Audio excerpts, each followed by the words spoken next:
오늘 우리에게 주신 하나님의 말씀 함께 보겠습니다. 오늘 우리에게 주신 하나님의 말씀은 누가복음 2장 41절에서 52절까지 말씀입니다. 누가복음 2장 41절 말씀부터 봉독하겠습니다. 그의 부모가 해마다 6월절이 되면 예루살렘으로 가더니 예수께서 12살 되었을 때에 그들이 이 절기의 관례를 따라 올라갔다가 그 날들을 마치고 돌아갈 때에 아이 예수는 예루살렘에 머무셨더라. 그 부모는 이를 알지 못하고 동행 중에 있는 줄로 생각하고 하룻길을 간 후 친족과 아는 자 중에서 찾되 만나지 못하매 찾으면서 예루살렘에 돌아갔더니 사흘 후에 성전에서 만난즉 그가 선생들 중에 앉으사 그들에게 듣기도 하시며 묻기도 하시니 듣는 자가 다 그 지혜와 대답을 놀랍게 여기더라. 그의 부모가 보고 놀라며 그의 어머니는 이르되 아이야 어찌하여 우리에게 이렇게 하였느냐. 보라 내 아버지와 내가 근심하여 너를 찾았노라. 예수께서 이르시되 어찌하여 나를 찾으셨나이까. 내가 내 아버지 집에 있어야 될 줄을 알지 못하셨나이까 하시니 그 부모가 그가 하신 말씀을 깨닫지 못하더라. 예수께서 함께 내려가사 나사렛에 이르러 순종하여 받드시더라. 그 어머니는 이 모든 말을 마음에 두니라. 예수는 지혜와 키가 자라가며 하나님과 사람에게 더욱 사랑스러워 가시더라. 아멘. 예수님께서 자라시면서 어린 시절의 얘기가 기록된 성경의 말씀이 흔치는 않습니다. 오늘 누가복음에서 예수님께서 12살 되었을 때 사건을 기록하고 있죠. 예수님의 부모 되는 요셉과 마리아는 매년마다 6월절 순례를 다니는 신실한 부모였습니다. 예수님께서 12살 되던 해에도 예루살렘 순례를 떠나셨죠. 유대교에서는 사람의 성인 되는 나이를 13세라고 봅니다. 그래서 13세가 되면 성인식을 하는데요. 성인식을 하기 1년 전 12살에 성인식을 보게 하고 그때부터 1년간 성인식 준비를 하게 합니다. 이때 1년 동안 교육을 하는데 교육의 주된 그 주제는 뭐냐 하면 나는 누구이며 왜 이 세상에 왔으며 무엇을 해야 하는가라고 하는 이 질문에 답할 수 있도록 자녀를 준비시킨다고 합니다. 그래서 이때 가르치고 외우게 하는 하나님의 말씀이 뭐냐면 이스라엘에 들으라 라고 하는 쉐마 이스라엘이라고 하는 신명기 6장 4절 5절 말씀을 외우게 하죠. 이스라엘아 들으라. 우리 하나님 여호와는 오직 유일한 여호와이시니 너는 마음을 다하고 뜻을 다하고 힘을 다하여 내 하나님 여호와를 사랑하라 라고 자녀들에게 가르치고 이 말씀을 외우게 합니다. 유대인들은 우리 인생의 답이 하나님께 있다고 생각했어요. 그래서 하나님께 우리 인생의 답이 있기 때문에 그렇게 생각하는 이유는 하나님 우리를 창조하시고 하나님이 우리 이 세상에 태어나게 하시며 우리 인생을 이끌어 가시는 주님이시기 때문이죠. 그래서 하나님의 말씀에 우리 인생의 답이 있다고 본 것입니다. 그래서 자녀들이 성인이 되면 그런 인생의 답을 말씀을 통해서 찾고 내가 누구이며 또 왜 이곳에 이 땅에 왔으며 무엇을 해야 하는가라고 하는 대답에 스스로 대답할 수 있도록 준비시키고 훈련시켜 가는 것입니다. 이렇게 아동기에서 청소년기로 올라가는 이 시기에 내면의 자아가 형성이 될 때, 그럴 때 하나님을 사랑하라라고 하는 이 명제를 가르치고 하나님을 사랑하며 인생의 답을 찾게 함으로써 유대인들은 하나님의 자녀로 자신들의 자녀를 양육해 갔던 것이죠. 그러니까 12살이라고 하는 나이는 굉장히 중요한 나이라고 보는 것입니다. 예수님이 12살 되던 해에 한 사건이 일어났습니다. 순례를 마치고 예수님의 부모님 두 사람은 요셉과 마리아는 길을 떠났어요. 자녀들도 많고 순례자들도 많고 친족들도 함께 갔으니 혼란스러운 와중에 맏아들인 12살 큰아들은 잘 따라오겠지 생각하고 간 것입니다. 근데 하룻길을 가고 나서 보니 하룻길이란 하루 정도 길을 갔다는 거예요. 가고 나서 보니까 아들이 없는 것이죠. 그래서 이 아들 잃어버렸구나 생각하니까 너무 놀라고 근심하는 마음으로 예루살렘으로 이렇게 되짚어 가면서 아들을 찾는 것입니다. 그래서 돌아오는 길에 이틀이 걸렸어요. 3일째 되던 날 예루살렘에 도착해서 성전에 가보니 거기에 아들 예수 그리스도께서 계셨던 것이죠. 너무 놀라니까 놀라기도 하고 왜 아들이 여기 있을까 생각이 들잖아요. 그래서 48절에 보면 부모가 이렇게 말합니다. 어머니가 이렇게 말하죠. 아이야 어찌하여 우리에게 이렇게 하였느냐. 보라 내 아버지와 내가 근심하여 너를 찾아노라. 예수님의 말씀은 이렇습니다. 49절 어찌하여 나를 찾으셨나이까. 내가 내 아버지 집에 있어야 될 줄을 알지 못하셨나이까. 오늘 우리가 예수님의 대답을 통해서 두 가지를 배워보려고 합니다. 첫째는 예수님은 어려서부터 하나님을 가까이 하셨다는 것입니다. 하나님을 가까이 하고 하나님의 집에 있는 것을 당연하게 생각하고 그래서 그 하나님의 집에서 즐거워하셨다는 것이죠. 예수님은 3일 동안 부모님과 함께 있지 않고 성전에서 먹고 자고 일어나 성경 말씀 보고 또 기도하고 랍비들과 대화하고 묻고 답하고 그렇게 하면서 성전에서 지낸 거예요. 그런데 예수님의 모습을 보니까 참 평안합니다. 평안하고 부모가 근심해서 찾고 물어보는데 예수님 너무 당당하십니다. 예수님은 그 안에 하나님과 가까이 있음으로써 생긴 뭔가 강한 중심 같은 것들이 만들어져 있으신 것이죠. 요셉과 마리아는 예수님께서 이 세상에 태어날 때 자신이 낳은 이 아기가 보통 존재가 아니라는 걸 알았습니다. 하나님의 아들이라는 걸 알았죠. 마리아는 잉태하였을 때 천사로부터 하나님의 아들이 복중에 있다고 하는 이야기를 들었습니다. 태어났을 때 목자들은 누가복음에 따르면 목자들이 천사들의 합창 속에서 그리스도가 태어났다는 것을 듣고 와서 전해줍니다. 동방박사들이 와서 전해주고 하나님의 음성을 듣게 됩니다. 그래서 이 아이가 보통 아이가 아니라는 걸 알았어요. 그런데 이 아이를 길러 가지 않습니까? 먹이고 재우고 또 씻기고 일상이 반복되면서 하나님께서 주신 귀한 생명, 이 아이는 보통 아이가 아니라 하나님의 아들이라는 사실이 희미해져 가기 시작합니다. 그러면서 이 아이가 당연히 하나님의 곁에 하나님의 아들로서 성전에 있어야 마땅하다는 사실을 잊어버린 거죠. 부모는. 우리도 자녀를 낳을 때 자녀를 우리가 복중에 가지면 이 생명의 신비에 감탄하고 생명을 주신 하나님께 감사하고 이 귀한 생명을 낳았을 때는 아이를 품에 안으면서 감격해하고 주님이 주신 생명입니다. 주님께서 주신 능력으로 키우겠습니다.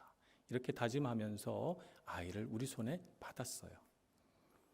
그런데 먹이고 씻기고 재우고 돌보는 일상이 반복되는 중에 어느새 그 감격은 점점 희미해져 가고 우리 마음속에 생각하기를 내 아이는 다른 아이들보다 더 똑똑해야 될 텐데 내 아이는 능력 있는 자녀로 성장해야 될 텐데 라고 하는 생각을 가지게 됩니다.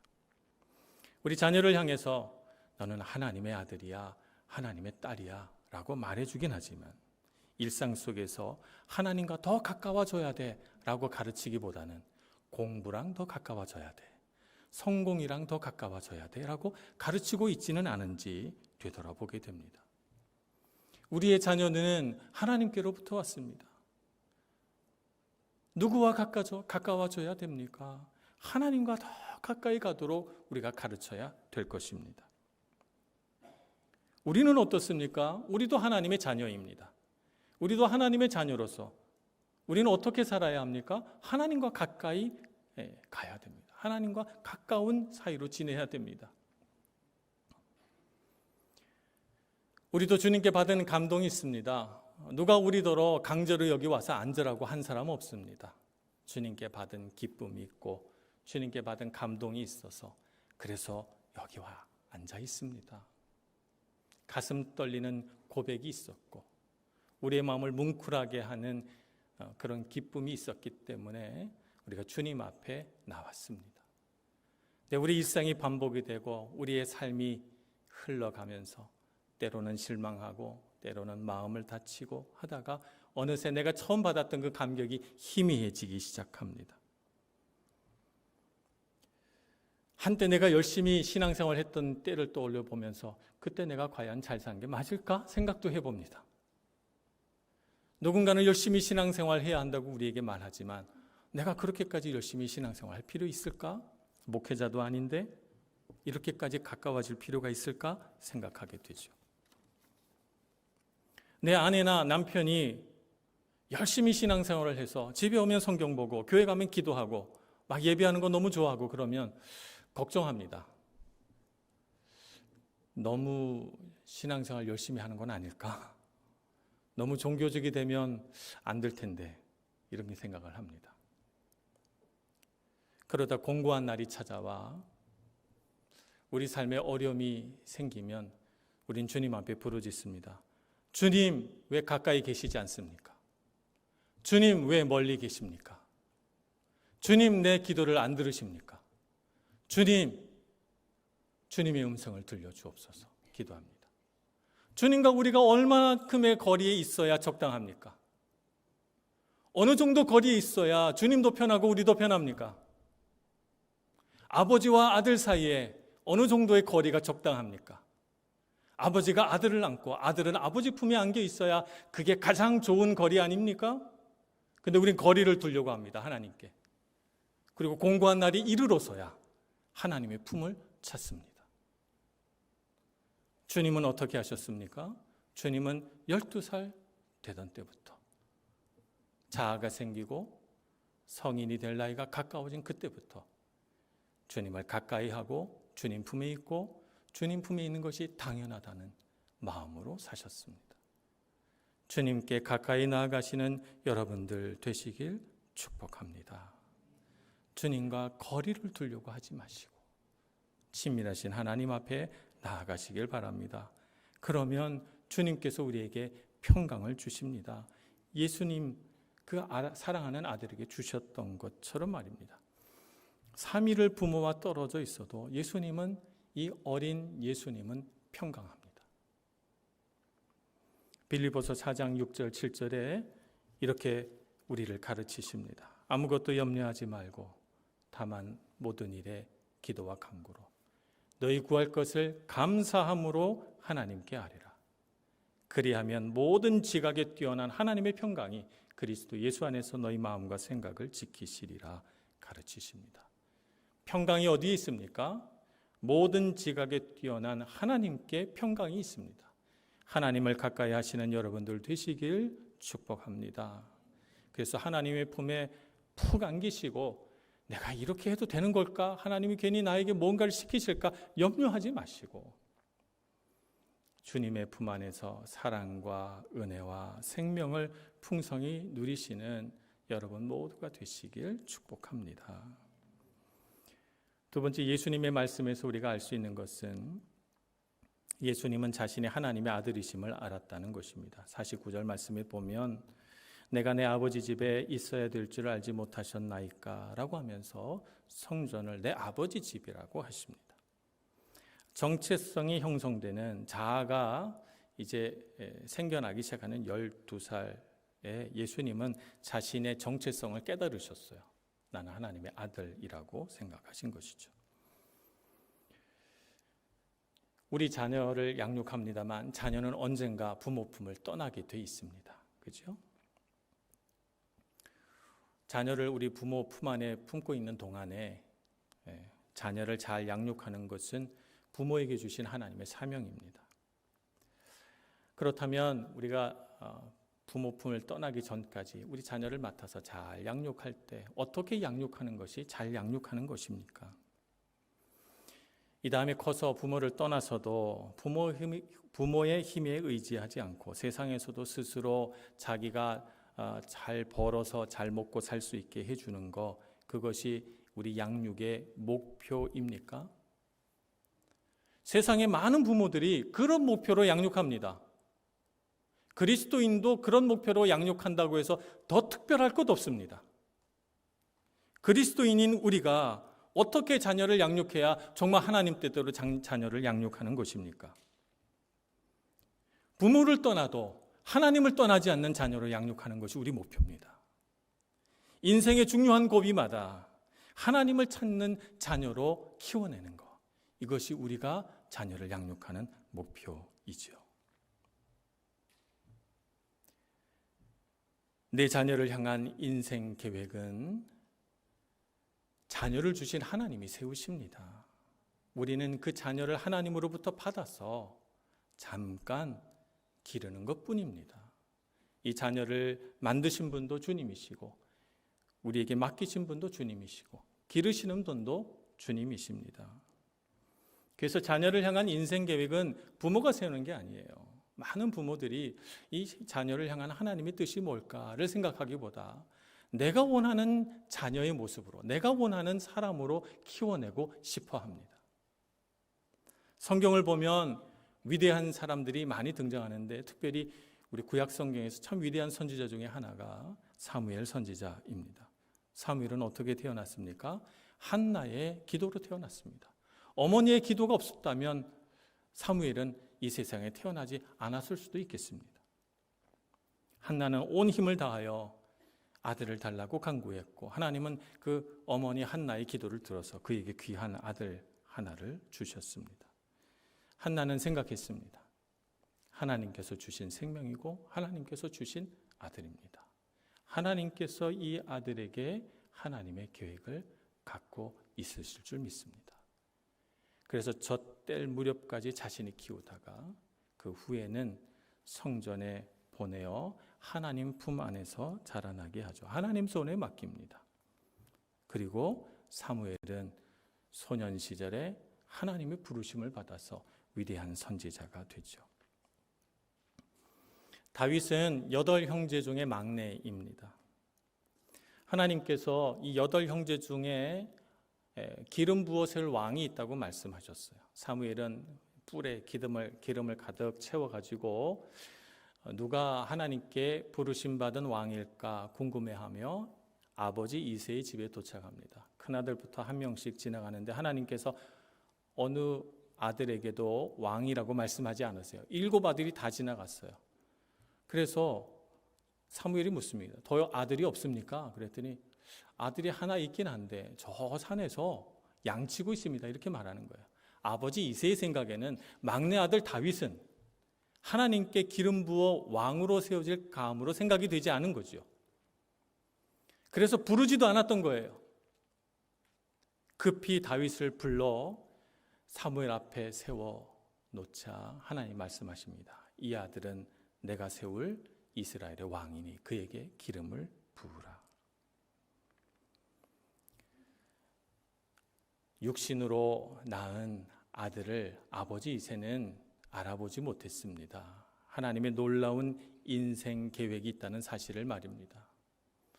부모의 눈으로, 부모의 관점으로 우리 자녀의 인생을 재단하지는 말아야 되겠습니다. 우리 자녀를 향한 하나님의 인생 계획이 있음을 알아야 되겠습니다.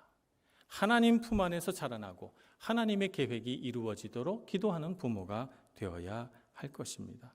사람은 하나님을 만나야 인생이 달라집니다.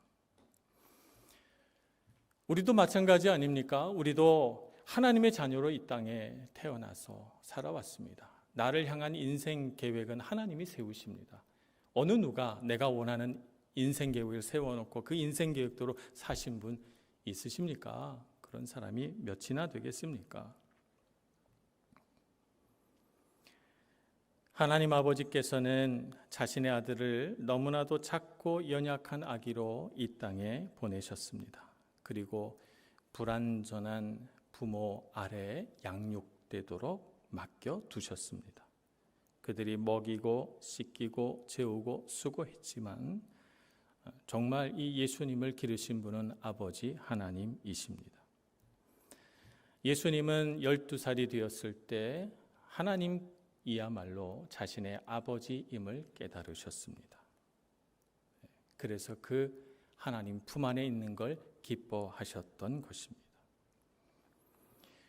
우리의 자녀는 누가 키웠습니까? 우리 부모들이 참 수고했지요. 수고 많이 하고 애쓰고 기도하고 키웠습니다만 우리 자녀를 주시고 기르신 분이 주님이신 줄 알아야 되겠습니다.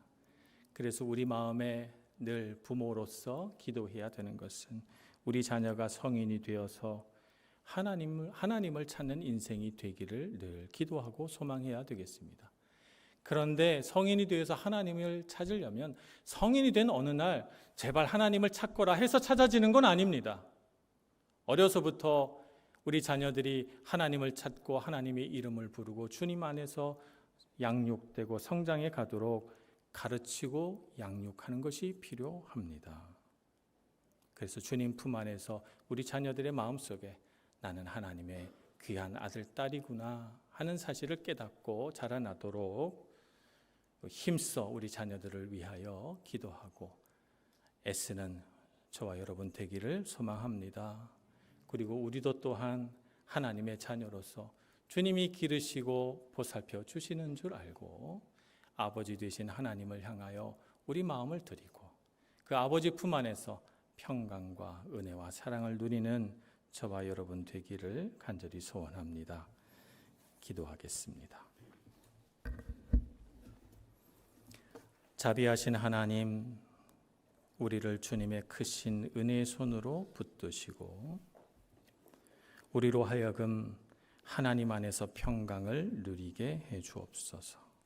이 세상에 아무리 힘들고 어려운 일이 생겨도 우리가 하나님의 자녀인 것을 잊지 않게 해 주시고 우리의 작은 손 주님을 향하여 내뻗고 주님의 능력의 손 붙드는 저희들 되게 해 주옵소서.